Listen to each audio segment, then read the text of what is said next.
ಧರ್ಮದಲ್ಲಿ ಶಿವರಾತ್ರಿ ಅಮಾವಾಸ್ಯೆಗೆ ತನ್ನದೇ ಆದ ಧಾರ್ಮಿಕ ಮಹತ್ವವಿದೆ. ಮಾಘ ಮಾಸದಲ್ಲಿ ಬರುವ ಅಮಾವಾಸ್ಯೆಯನ್ನು ಮಾಘ ಅಮಾವಾಸ್ಯೆ ಎಂದು ಕರೆಯಲಾಗುತ್ತದೆ. ಈ ಅಮಾವಾಸ್ಯೆಯ ನಂತರ ಮಾಘ ಮಾಸ ಮುಕ್ತಾಯಗೊಂಡು ಫಾಲ್ಗುಣ ಮಾಸ ಬರುತ್ತದೆ.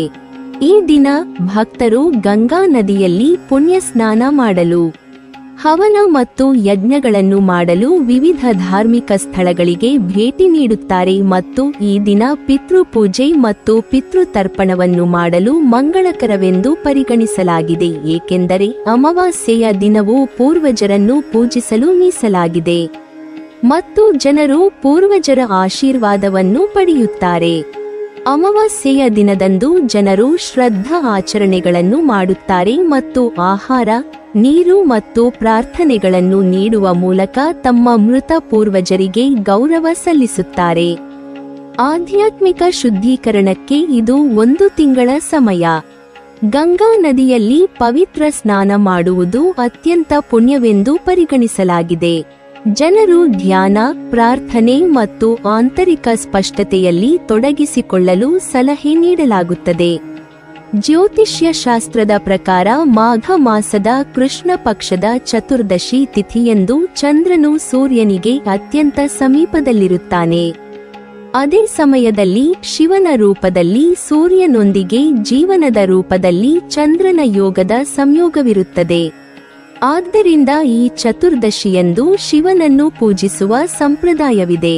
ಅದೇ ರೀತಿಯಲ್ಲಿ ಕೆಲವು ಮಂತ್ರಗಳು ಪಠಿಸುವುದರಿಂದ ನಿಮ್ಮ ಇಚ್ಛಿತ ಪ್ರೇಮಿಯು ನಿಮ್ಮ ಪ್ರೀತಿಯನ್ನು ಒಪ್ಪಿಕೊಂಡು ನಿಮ್ಮ ಜೊತೆ ಸುಖವಾಗಿರುತ್ತಾರೆ. ಮಂತ್ರಗಳಿಗೆ ವಿಶೇಷವಾದ ಶಕ್ತಿ ಇರುತ್ತದೆ. ಮಂತ್ರಗಳಿಗೆ 2 ಮನಸ್ಸಿನ ನಡುವೆ ಪ್ರೀತಿಯನ್ನು ಬೆಳೆಸುವ, ಪ್ರೀತಿಯನ್ನು ಒಂದುಗೂಡಿಸುವ ಶಕ್ತಿಯಿದೆ.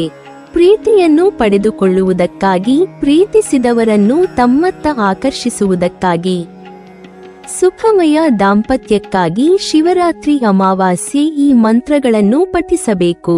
ಆ ಮಂತ್ರಗಳು ಇಂದಿನ ವಿಡಿಯೋದಲ್ಲಿ ತಿಳಿದುಕೊಳ್ಳೋಣ. ಪ್ರೀತಿಸಿದವರನ್ನು ಪಡೆದುಕೊಳ್ಳಲು, ಪ್ರೀತಿಯನ್ನು ಪಡೆದುಕೊಳ್ಳಲು ಅದೆಷ್ಟೋ ಜನ ಹರಸಾಹಸ ಪಡುತ್ತಿರುತ್ತಾರೆ. ಅಥವಾ ಅದೆಷ್ಟೋ ಸಂಬಂಧದಲ್ಲಿ ಪ್ರೀತಿಯು ಮಾಯವಾಗಿರುತ್ತದೆ. ಅಂತಹ ಸಮಯದಲ್ಲಿ ಭಾವನೆಗಳು ಮೂಡದೇ ಇದ್ದಲ್ಲಿ ಆಧ್ಯಾತ್ಮಿಕ ಅಭ್ಯಾಸಗಳನ್ನು ಜೀವನದಲ್ಲಿ ಅಳವಡಿಸಿಕೊಳ್ಳುವುದರಿಂದ ಸಂಬಂಧದಲ್ಲಿ ಪ್ರೀತಿ ಹೆಚ್ಚಾಗಿರುತ್ತದೆ. 2 ಜೀವಗಳ ನಡುವೆ ಪ್ರೀತಿ ಸಫಲವಾಗುತ್ತದೆ. ನಿಮ್ಮ ಜೀವನದಲ್ಲಿ ಪ್ರೀತಿಯನ್ನು ಆಕರ್ಷಿಸಲು, ಬೆಳೆಸಲು ಮತ್ತು ಅದನ್ನು ನೀವು ಅನುಭವಿಸಲು ಈ ಮಂತ್ರಗಳು ನಿಮಗೆ ಸಹಾಯ ಮಾಡುತ್ತದೆ. ಮಹಾಶಿವರಾತ್ರಿಯ ದಿನ ಬೆಳಗ್ಗೆ ಬೇಗ ಎದ್ದು ಸ್ನಾನ ಮಾಡಿ ಶುಭ ಮುಹೂರ್ತದಲ್ಲಿ ಮಾತ್ರ ಪೂಜೆ ಮಾಡಬೇಕು. ಈ ದಿನ ರಾತ್ರಿ 4 ಪ್ರಹಾರಗಳಲ್ಲಿ ಶಿವನಿಗೆ ಪೂಜೆಯನ್ನು ನಡೆಯುತ್ತದೆ. ಆದರೆ ನಿಶಿತ ಮುಹೂರ್ತದಲ್ಲಿ ಪೂಜೆ ಮಾಡುವುದು ಅತ್ಯಂತ ಮಂಗಳಕರ. ಪೂಜೆಗೆ ಶುಭ್ರವಾದ ಬಟ್ಟೆಗಳನ್ನು ಧರಿಸಿ ಮತ್ತು ಶಿವ ಮತ್ತು ಪಾರ್ವತಿ ದೇವಿಯನ್ನು ಧ್ಯಾನಿಸಿ. ಸ್ನಾನ ಮಾಡಿ ಪೂಜೆ ಸ್ಥಳವನ್ನು ಶುದ್ಧಗೊಳಿಸಿ ಆಸನದ ಮೇಲೆ ಕುಳಿತುಕೊಳ್ಳಿ. ಸ್ವಚ್ಛವಾದ ಸ್ಥಳದಲ್ಲಿ ಪೀಠವನ್ನು ಇರಿಸಿ ಮತ್ತು ಹಳದಿ ಬಟ್ಟೆಯನ್ನು ಹರಡಿ. ಪೂಜೆ ಮಾಡುವ ಪೀಠದ ಮೇಲೆ ಶಿವ ಮತ್ತು ಪಾರ್ವತಿಯ ಪ್ರತಿಮೆಯನ್ನು ಸ್ಥಾಪಿಸಿ. ದೇವಸ್ಥಾನಕ್ಕೆ ಹೋಗಿ ಶಿವಲಿಂಗವನ್ನು ಪೂಜಿಸಬಹುದು. ಮೊದಲನೆಯದಾಗಿ ಶಿವಲಿಂಗಕ್ಕೆ ಗಂಗಾಜಲ, ಹಸಿ ಹಾಲು, ಕಬ್ಬಿನ ರಸ, ಮೊಸರು ಇತ್ಯಾದಿಗಳಿಂದ ಅಭಿಷೇಕ ಮಾಡಿ. ನಂತರ ತುಪ್ಪದ ದೀಪವನ್ನು ಹಚ್ಚಿ ಮತ್ತು ಶಿವ ಮತ್ತು ತಾಯಿ ಪಾರ್ವತಿಯನ್ನು ವಿಧಿ ವಿಧಾನಗಳಂತೆ ಪೂಜಿಸಬೇಕು. ಶಿವನಿಗೆ ಶ್ರೀಗಂಧದ ತಿಲಕವನ್ನು ಹಚ್ಚಿ ಮತ್ತು ಬಿಲ್ವಪತ್ರೆ, ಧಾತುರ, ಹೂವುಗಳು, ಸಿಹಿ ತಿಂಡಿಗಳು ಸೇರಿಂದತೆ ಇತ್ಯಾದಿ ಎಲ್ಲಾ ವಸ್ತುಗಳನ್ನು ಅರ್ಪಿಸಿ. ಪಾರ್ವತಿ ದೇವಿಗೆ ಸಿಂಧೂರವನ್ನು ಹಚ್ಚಿ ಮತ್ತು ಅವಳನ್ನು ಪೂಜಿಸಿ. ಪಾರ್ವತಿ ದೇವಿಗೆ ಸುಮಂಗಲಿಯರು ಬಳಸುವ ವಸ್ತುಗಳನ್ನು ಅರ್ಪಿಸಬೇಕು. ನಂತರ ದೇವರಿಗೆ ಅಕ್ಷತೆಯನ್ನು ಅರ್ಪಿಸಿ ನಂತರ ಶಿವನಿಗೆ ಆರತಿಯನ್ನು ಮಾಡಿ. ಓಂ ಕಾಮದೇವಾಯ ವಿದ್ಮಹೆ ಪುಷ್ಪಬಾಣಾಯ ಧೀಮಹಿ ತನ್ನೋ ಅನಂಗ ಪ್ರಚೋದಯಾತ್.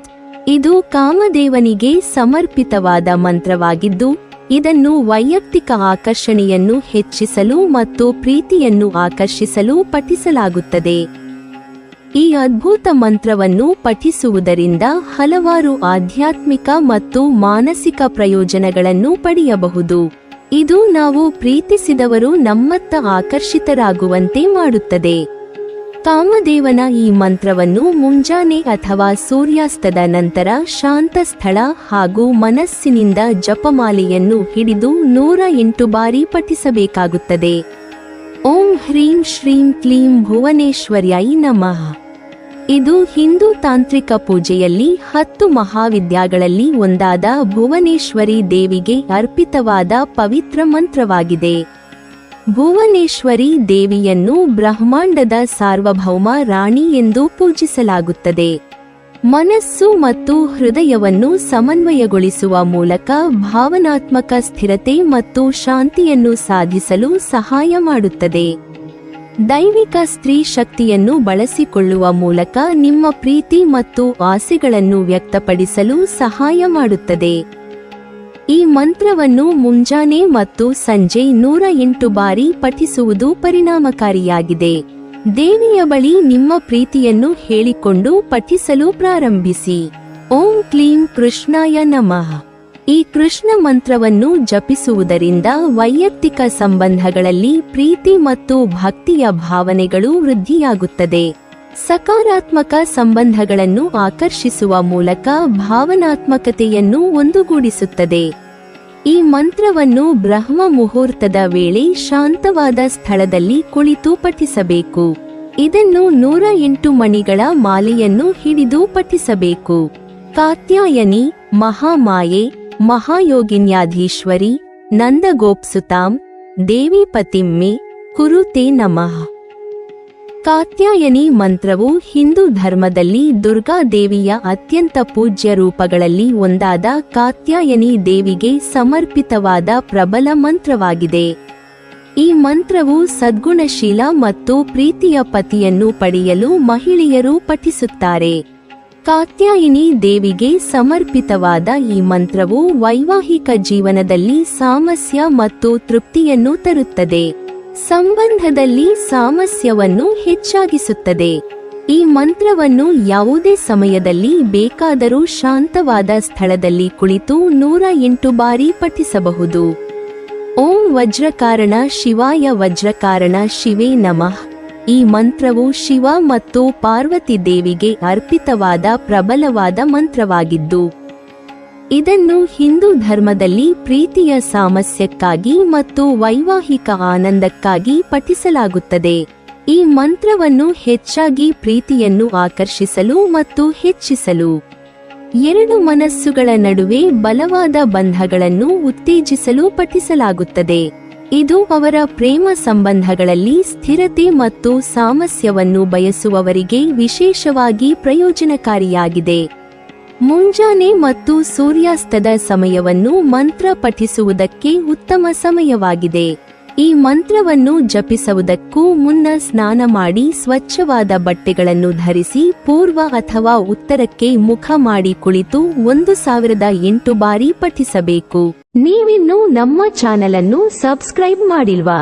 ಹಾಗಾದರೆ ಈ ಕೂಡಲೇ ನಮ್ಮ ಇಂದ್ರಜಾಲ ಚಾನೆಲ್ ಅನ್ನು ಸಬ್ಸ್ಕ್ರೈಬ್ ಮಾಡಿ ಮತ್ತು ಪಕ್ಕದಲ್ಲಿರುವ ಬೆಲ್ ಐಕಾನ್ ಅನ್ನು ಕ್ಲಿಕ್ ಮಾಡಿದರೆ ನಮ್ಮ ಹೊಸ ವಿಡಿಯೋಗಳನ್ನು ನೀವು ನೋಡಬಹುದು.